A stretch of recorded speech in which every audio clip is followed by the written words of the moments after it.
marriage will mature you. Oh my gosh.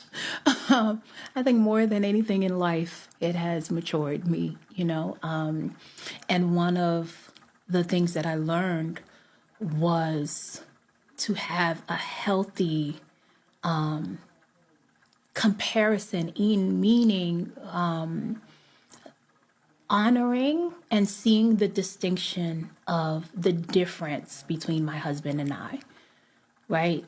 And not just clearly, right, just the obvious physical difference, but how he functions differently, like how him as a husband needs to function differently than me as a wife in the relationship. And I think we've come to a very modern society that has tried to strip those things away, in the same way that I say they kind of take you take comparison and you put it in a great umbrella and a hub, like, oh, it's going to cause havoc and chaos or make you feel depressed and things like that. No, it depends on what lens you're putting on.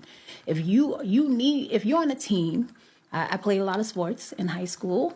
If you're on a basketball team, you need to know the position that the forward plays. You need to know the position that the point guard plays. You need to know what the position that the center plays, because if you don't compare the difference between your functionality, then you're going to try to step in and do what the forward does or do what the point guard does. And that's going to cause the chaos, because a team knows that they're a team, but they need to function as one. And the best way that that team can function as one is that they know that they're interdependent parts working together, but each part doubles down on their positioning and their role of what they play. And they do it so well in harmony that they can then, right, become champions. And I think it's the same way in a relationship, but in our modern day culture,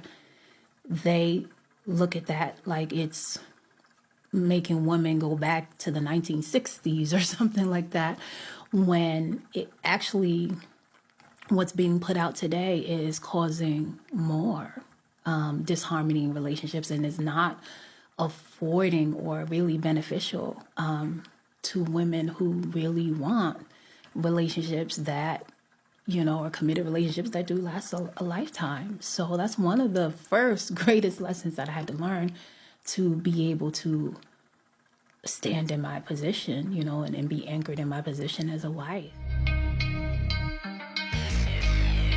We started out in this thing called love, so then we